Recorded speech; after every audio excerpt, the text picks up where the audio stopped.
राजाच्या पोटी मी जन्माला आलो म्हणून राजा झालो, राजा म्हणून जगलो, यात माझा गुणदोष नाही.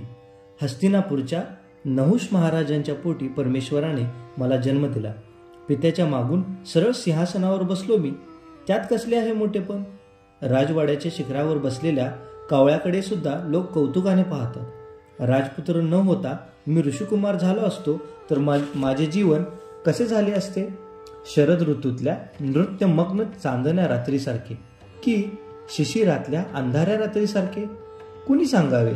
आश्रमात जन्माला येऊन मी अधिक सुखी झालो असतो. छे, या प्रश्नाचे उत्तर शोधूनही मला मिळत नाही. एक गोष्ट मात्र राहून राहून मनात येते. कदाचित माझी जीवन कहाणी अगदी साधी झाली असती, एखाद्या वल्कलासारखी. अनेक रंगांनी आणि विविध धाग्यांनी नटलेल्या राजवस्त्रांचे रूप तिला कधीच आले नसते. पण त्या वस्त्रांचे सारेच रंग काही मला सुखद वाटत नाही. असे असूनही माझी जीवन कथा सांगायला मी प्रवृत्त झालो आहे. ते का? या प्रवृत्तीच्या मागे कोणती प्रेरणा आहे का? जखम उघडी करून दाखवली म्हणजे माणसाचे दुःख हलके होते. कुणी जवळ बसून विचारपूस केली की आजाराला बरे वाटते.